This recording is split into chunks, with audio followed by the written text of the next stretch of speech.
and welcome back. My name is Eric, and I get to hang out with Keith himself from Kiki Momo Cigars. Hello, Keith. How you doing, Eric? Hi, guys. Welcome to Kiki Momo Cigars. And hopefully you guys keep watching this channel because there's a lot of stuff in the cigar world and industry. And how long have you been smoking cigars? Over 45 years. I started when I was 12 years old. 45 years. So there is some serious knowledge with Keith here. And I'm going to start picking his brain on some things that people may want to learn as they start smoking cigars. This is not just smoking a cigar. This is a hobby. It is. This is a passion. It is for so many people around the world today. Cigars are really taking over, and it's a great experience if you get into it the right way. And that's what we're going to try to show you today and explain to you, because I have a lot of people that'll come in, they'll be first-time smokers, and if you give them a very full-bodied, heavy cigar, it could turn them off. So I'm going to talk about that as we go forward. This one, I love a box pressed Maduro, but this is Maduro and Connecticut. Yes, sir. And check out the videos because we're going to talk about all the different kinds of how a construction or the construction of I'm screwing up here. The construction of a cigar, not just because it's designer. You may see the stuff on here, right? But you can tell them in the future video. We're going to talk about the three main components on how a cigar is constructed. So you could get all fancy about that, but man, it's what's inside this thing that is making it exclusive. Man, this thing is tasty. Thank you. So let's talk first about cutting the cigar properly. I'm a big chewer, which means I'll keep a cigar bitten in my mouth maybe 30 minutes before I light it, because whether I'm busy or I'm in a place that doesn't allow smoking, so I'll just walk around with a cigar in my mouth until it's ready. When I do this, there's no need to cut the end. Oh wow, I didn't know that. Because if you look at the end, it's already like the cap, which is the top of the cigar, is already off. So you don't cut your cigars? Sometimes I do, and I'm going to explain that. Okay. But like I've smoked so many cigars every day that for me it's not always necessary. Right. Okay. So people ask, what do you cut a cigar with? When I chew a cigar like this, I could use a regular pair of scissors and just cut it off the look tip. at that. Look at I've never chewed a cigar like that before, Okay, bro. so now it's ready for me to start smoking after I chew it. Right. So you see how I just used a regular pair of scissors. But now we're going to show a whole bunch of different types of cuts that people like, and it's just preference. Mm-hmm. So first thing we're going to start out with is a punch. And what I do is, with Kiki Momo lighters, we have on the bottom a punch. You take the bottom of the cigar, you line it up, center it. It's just taking a little hole out of the cap. A little hole. And now you check, and you put it in your mouth, and the draw is perfect. Gotcha. The draw is actually, really, it truly is, absolutely perfect. I can tell you that what I'm smoking right now, the draw is absolutely phenomenal. Okay. So with this one, I just showed you the punch. So now we're going to go on to different things. They have scissors like this, and they have different size ones. So this is usually for a smaller cigar. Would that be called scissors or a guillotine or a shears? What would you call that? I call them scissors. Okay. They could be a different name for it. Okay. But the guillotine you speak of is this. Right. So if you want a flat end, you just go like that, and now your cigar is cut this way. Right. Okay. Now, somebody told me one time that you shouldn't cut the whole cap off. Like when I cut, I'll take my cigar and I'll take the guillotine and put it against the table so I don't take too much of the cap off. But is that a personal preference as well? Yes. Does it affect the cigar in any way? No, it doesn't. No. And you're correct. It is a personal preference. Okay. Because so my personal preference, how I was taught, was I only take a little bit. Like if you look at the one I'm smoking here, I only take off just a little bit. I use a V cutter. I prefer the V cut, but that's just me. Like you said, personal preference. Right. So the next cigar I'm going to show you is the V cut. Okay. So on this machine that we have, Do you sell this? I do not. Okay, but that's your personal machine. That's correct. Gotcha. I put it down this way. So now we have a perfect V cut. Look at that. Just like, okay, cool. Okay. But now there's a new thing called a rosebud. So it's like a cross-threaded V cut. And now you have... Look at that. I never even thought about that. Right. And a lot of guys like that. And it gives you even more draw because there's more air going through there. Even more draw. Okay. Okay. Okay. I showed you the flat. If you have a larger cigar, you go with a larger V cut. And now it goes deeper. Look at that. Okay. Let's see that. Yeah, okay. Okay, so that's... But for those who are new, you don't have to have a machine like No, this. you don't. I like cheap cutters myself because I can keep them in my pocket. If I lose them, oh well. But something like this is probably for a professional like yourself. Correct. Or if you listen, guys, you could use a razor blade if you have nothing else. Yeah. And I know when you want to get into a hobby, which the cigars are, Right. you want to go out and buy everything. You don't have to if you're just starting out. Right. So then the next question is lighting a cigar. And I find it humorous that so many people ask, how do you light a cigar? So when I was a kid growing up, my dad would say, oh, you always have to use wood matches, nothing but wood matches. And the way he would Cedar matches. and I actually have some in the back, but I'm not going to get up to show you. But what my dad would do many, many years ago is he would take the wood match, he would warm up the cigar, then he would do this.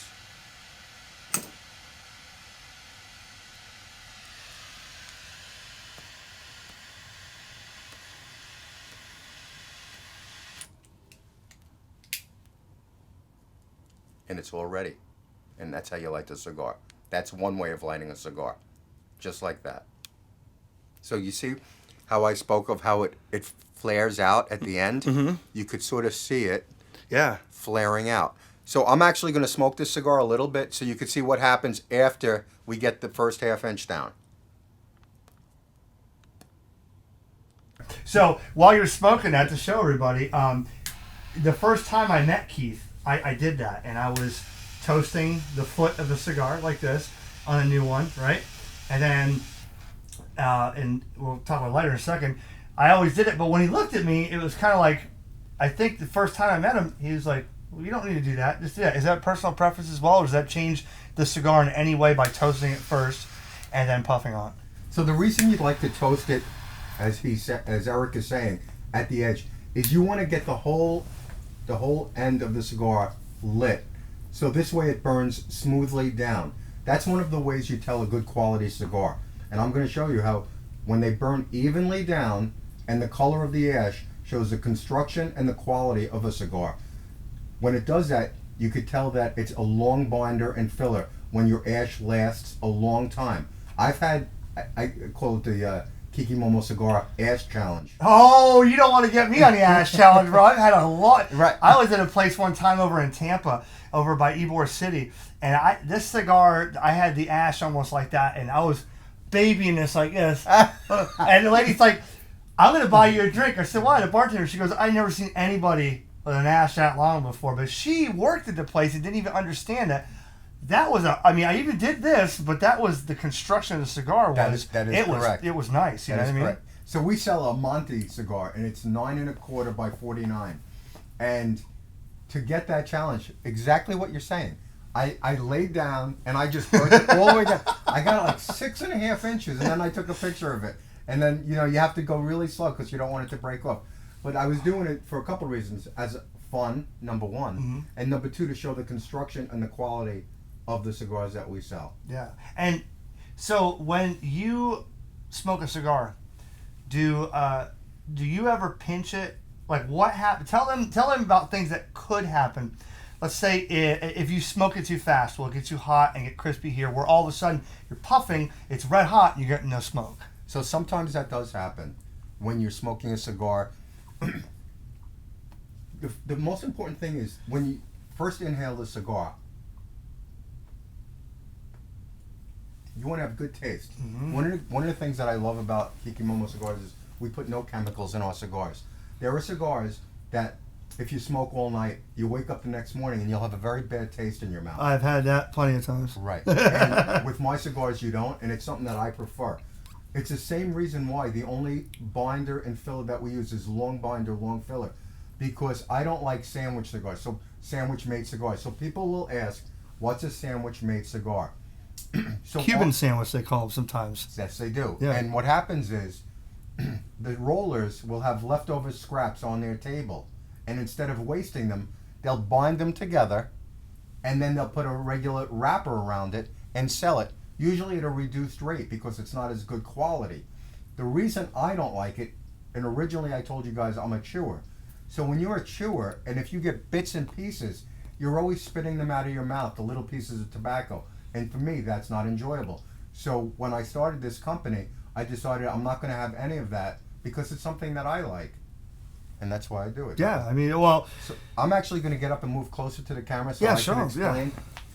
So when I was talking to you guys... Well, now the mic's over here, so you're going to have to talk louder. You can see how it flares out, and you can see the quality of the white ash on the cigar. But the taste is not that... It has nothing to do with this. This is just a design technique that we've come up with and that a lot of people like. But very smooth cigar. So check this out. If you guys have questions, that hopefully you subscribe to this channel. If you have some questions about different cigars that he has or other topics of good interest, Keith is a great guy and buddy of mine, and he's got one hell of a cigar collection. And I'm not saying everybody else's cigars are bad. We're not saying that. He doesn't even say that. He doesn't even say that. He doesn't bash anybody. But if you haven't heard of Kiki Momo Cigars, that's why we're doing this. Is because, you know, they're in fact, I went to a store in Sebastian, and they're like a vape store. And it's a friend of mine. But he started getting some cigars, but then he pulled out one of Keith's. And I'm like, where did you get that? It was the Patriot.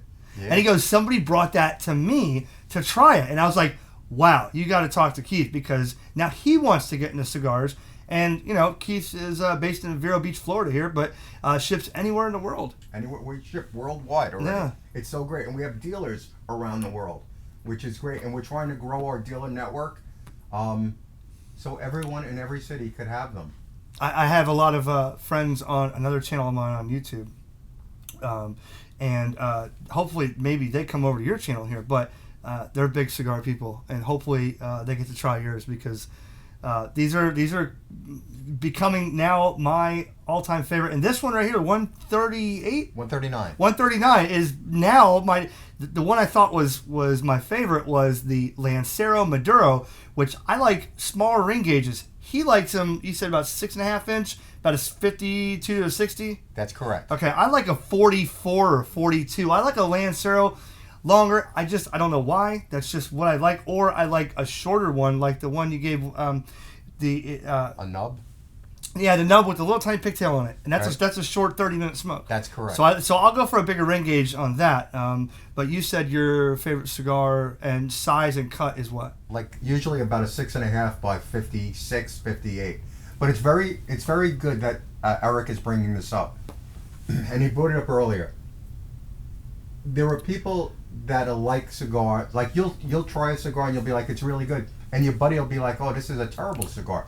So it really is preference. That's why I never bash cigars, because some cigars are great and some I might not find great, but you might really enjoy them.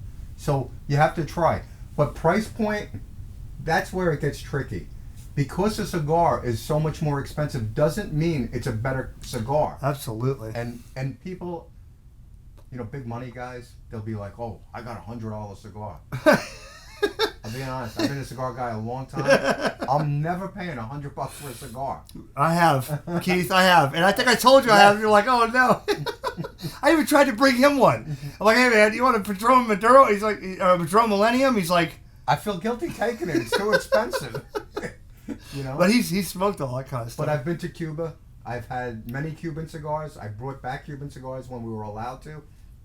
Our cigars are made with Cuban seed. And our cigars are made in Nicaragua. So one day we could do a video and talk about your farm. We definitely can. Absolutely, because he knows a lot of the industry and stuff. So we'll wrap this up here, because hopefully you guys like to get to know Keith more personally, because he's got a lot of knowledge, man. And just like he said to comment, I know this dude that smokes Julius Caesar cigars. I can't stand them. They just don't do it for me. All right. But he's like, oh, he's in the bed. It's not that he's wrong. Because I've given people cigars that they thought weren't good, and they were really good cigars. Right. Then I've give people cigars that weren't so good, because when they come over the house, you got your everyday box. For those, you don't want to give them Kiki Momos if they've never had one before. Maybe you do if you want to start them with cigars. But when you know they've had too much to drink and they're going to fall in the pool, you don't want them holding the Opus X from 1997. I'm just Definitely saying. not. You don't want to. So you Definitely give them a not. cheapie and they're like, man, this is so good. Well, I'm glad you like it because I keep that for people like you. But you know what? If everybody's smoking a cigar, as far as I'm concerned, we're all family here in the cigar. You know what I mean? But I do. I hope you subscribe to my channel. But more importantly, if you have any questions about cigars, I'll try to answer them. And if I can't, I'll find out the correct answer and I'll answer it back on the next. Maybe we'll have Video. a live stream soon, and we could just have once we get some subscribers here, we have a live stream. People can just ask you questions. I'll read them right on the thing. You can answer right there. I would love that. That'd be cool. That'd be cool. Guy, hey Keith, thanks buddy for thanks man, or however you want to do it, bro. Thanks for the time, and I thank him for allowing me to be on his channel, man. That's pretty cool to get to hang out with Keith. So hope you guys enjoyed it and take care and long ashes. Long ashes. Keep it smoky, guys. Have a great day. Thank you.